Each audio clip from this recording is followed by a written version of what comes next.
बच्चों, आशा है आप सभी अपने घर पर कुशल मंगल होंगे। बच्चों, आज हम हिंदी का एक बहुत ही रोचक विषय जिसका नाम है शब्द के बारे में पढ़ेंगे। तो बच्चों, आओ चलो शब्द के बारे में जानते हैं। सबसे पहले शब्द कैसे बनता है। ठीक है बच्चों, तो शब्द जो है किसे कहते हैं? वर्णों के सार्थक समूह को शब्द कहते हैं। वर्णों के सार्थक समूह को शब्द कहते हैं। बच्चों, सबसे जुड़ी इसमें शब्द जो है वह सार्थक। सार्थक होता है जिसका अर्थ निकलता है। ठीक है, कोई शब्द जिसका अर्थ निकलता है। जो वर्णों का समूह होगा उसका अर्थ निकलना चाहिए। ठीक है, तो उसे ही शब्द कहेंगे। ठीक है, तो शब्द किसे कहेंगे बच्चों? वर्णों के सार्थक समूह को शब्द कहते हैं। ठीक है, जैसे मैं आपको एक उदाहरण दे रहा हूं समझाने के लिए। देखिए बच्चों, नीचे देखो, इधर देखो बच्चों, जैसे ये है शब्द है माता। जैसे वर्णों का समूह ये है, देखो बच्चों, म हलंत प्लस आ बन गया माँ, त हलंत प्लस आ बन गया ता, माता। तो बच्चों, इस माता शब्द का अर्थ निकल रहा है ना। ठीक है, तो इसमें जो क्या है, शब्दों के सही क्रमबद्ध प्रयोग किया गया है और जो है शब्द का अर्थ निकल रहा है।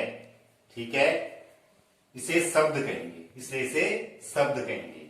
दूसरी साइड देखो बच्चों, इसमें क्या है, देखो, त हलंत प्लस आ, म हलंत प्लस आ, त हलंत प्लस आ बन गया ता, म हलंत आ प्लस आ बन गया मां, तामा। तो जो तामा शब्द है, ठीक है, यहाँ वर्णों का क्या है, सही ढंग से क्रमबद्ध तरीके से समूह नहीं बना हुआ है। जो तामा शब्द है उसका कोई अर्थ नहीं निकल रहा है। ठीक है, इन वर्णों के मेल से बने वर्ण समूहों का कोई अर्थ नहीं है। ठीक है, तामा, इसलिए यह शब्द नहीं है। ठीक है बच्चों, तो शब्द किसे कहेंगे? माता को, जिसका कोई शब्द का कोई अर्थ निकलेगा। ठीक है बच्चों, तो शब्द क्या हो गया बच्चों?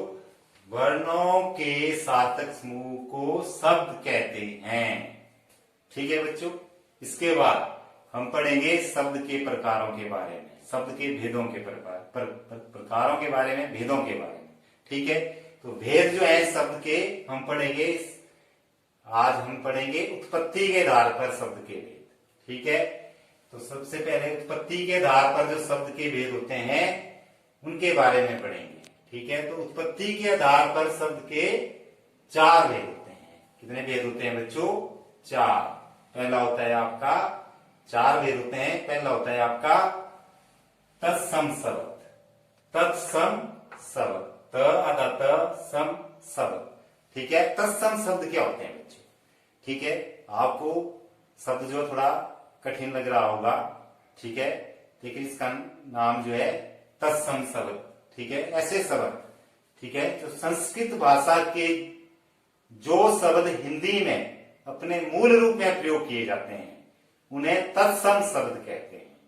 संस्कृत भाषा के जो शब्द हिंदी में अपने उसी रूप में प्रयोग किए जाते हैं, मतलब उनमें कोई परिवर्तन नहीं किया जाता है, हिंदी में वे शब्द वैसे की वैसे लिखे जाते हैं, उन्हें तत्सम शब्द कहते हैं। ठीक है बच्चों, जैसे मैं आपको उदाहरण दे रहा हूं, खड्ग, पादप, नासिका, अश्व। ठीक है, ये ऐसे शब्द हैं संस्कृत भाषा के, ये हिंदी में भी ऐसे ही लिखे जाते हैं। ठीक है, इन्हें बोलते हैं तत्सम शब्द। ठीक है, इसके बाद आपका आता है दूसरा भेद। दूसरा भेद है बच्चों तद्भव शब्द, तद्भव शब्द। ठीक है, तो बच्चों तद्भव शब्द किसे कहते हैं?